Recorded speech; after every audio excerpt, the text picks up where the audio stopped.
Baik, setelah tadi penjelasan mengenai macam-macam tipe data yang bisa kalian pergunakan di Microsoft Access ya. Jadi pada dasarnya nanti tugas kalian adalah bisa menganalisa nantinya kira-kira data yang akan masuk ke dalam field-field yang sudah kalian gunakan atau ke dalam tabel, itu harus tahu kira-kira tipe datanya apa. Contoh tadi yang sudah kalian buat, nomor, misalkan kita buat auto number ya. Nama alamat ini kan kalau nama pastinya short text ya, jenisnya tulisan.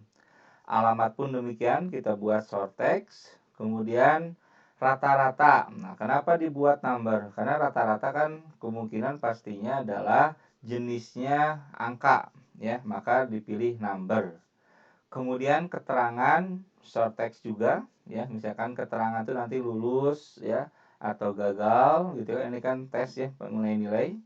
Predikat misalkan sangat baik ya, baik atau misalkan cukup, itu bisa kita pakai short text saja.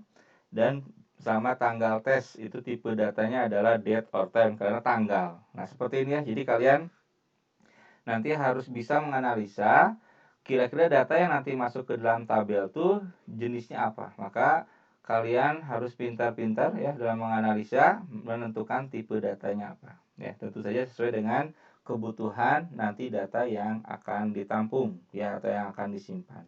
Oke. Nah, kalau kalian perhatikan di sini di sebelah field name number ada gambar kunci ya, ada gambar kunci. Nah, ini yang sangat vital di dalam tabel, ada yang disebut dengan primary key. Apa sih itu primary key? Nah, penjelasannya seperti ini. Adalah field dari tabel yang merupakan field unik ya, dan tidak boleh ada nilai data yang sama. Ini merupakan kunci dari field yang lainnya. Ya, jadi nanti kalau kalian membuat satu tabel, biasanya nanti tabel master ya, tabel utama itu pasti ada satu buah field yang merupakan field uniknya ya. Jadi tandanya apa? Ada gambar kunci di sebelah kirinya ya. Jadi untuk membuat primary key pada tabel, lakukan langkah-langkah seperti ini. Jadi ada dua cara. Kalau kalian perhatikan contoh misalkan yang ini ya, nomor. Jadi untuk menghilangkan atau menambahkan, bisa pilih salah satu fieldnya, kemudian pilih primary key. Nah itu tuh hilangkan ya. Nah, misalkan ingin pindahkan ke alamat, bisa tinggal klik kanan primary key gitu ya. Kalau pindah lagi ke sini ke nomor, maka primary key-nya pindah ke sana. Jadi biasanya satu buah tabel hanya diizinkan satu buah primary key ya, tapi nanti bisa lebih sebenarnya. Tapi biasanya satu tabel hanya utamanya hanya memiliki satu buah primary key. Cara yang lain di sini ada gambar kunci. Ini contoh ya. Saya hilangkan primary key-nya atau saya munculkan lagi. Baik. Gitu ya. Jadi silakan nomor tetap saja dulu sebagai latihan, nomor dijadikan sebagai primary key ya.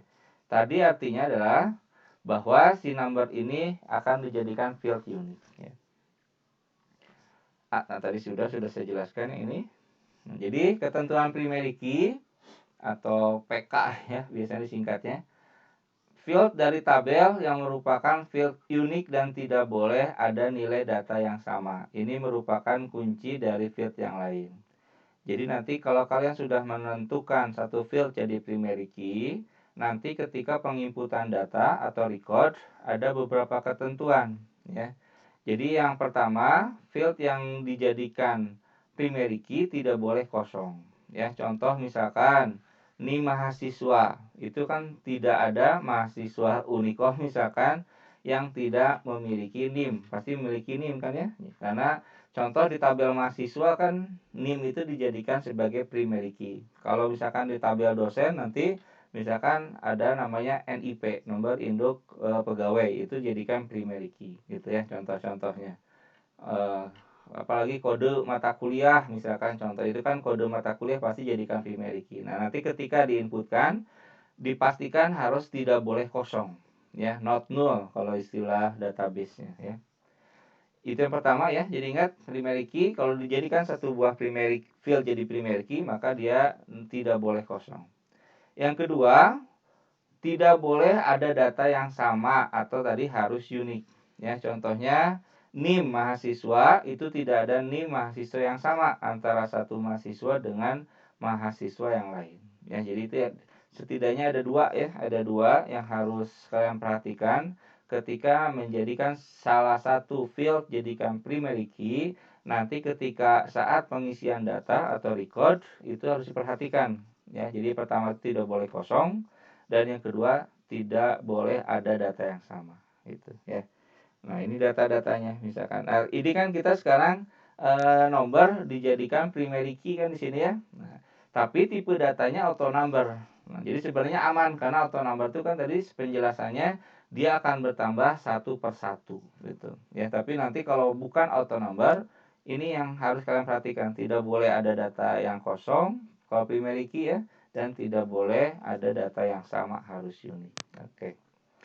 Oke, jadi kalau sudah, jadi kalian simpan dulu saja, atau sebelumnya maaf, yang rata-rata ini ya, rata-rata nomor. Nah, di bagian field size-nya, nanti insya Allah minggu depan di penjelasannya, kalian jadikan dulu yang single. Ya, karena kalau rata-rata itu kan, dia harus ada komanya ya, misalkan rata-rata nilai berapa, misalkan 80, misalkan 17, itu kan ada komanya. Maka kalian pilih untuk yang rata-rata tipe data number, field size-nya kalian pilih yang single dulu ya. Baik, kalau sudah kalian save ya, kemudian kita akan isikan datanya. Jadi tadi saya ulangi lagi, ini adalah jendela design view ya, di mana kita mengatur dulu struktur tabel. Nah, inilah struktur tabel ya. Jadi kita menentukan field name, menentukan data tipe. Ini kalau description opsional, boleh ada, boleh tidak. Jadi misalkan keterangan ya, jadi nomor apa sih ini, misalkan nomor ujian misalkan ya, atau nomor peserta ujian kursus misalkan. Ini nama apa, nama peserta kursus misalkan. Jadi keterangan saja, boleh ada boleh tidak ya. Baik, kalau sudah, untuk mengisikan data disimpan dulu ya, kemudian kalian masuk lagi ke jendela data sheet view. Oke, nah silakan diisikan dulu datanya sesuai yang ada di slide lain ya. Silakan, ada 10 data yang harus kalian inputkan ya. Baik, silakan diinputkan terlebih dahulu.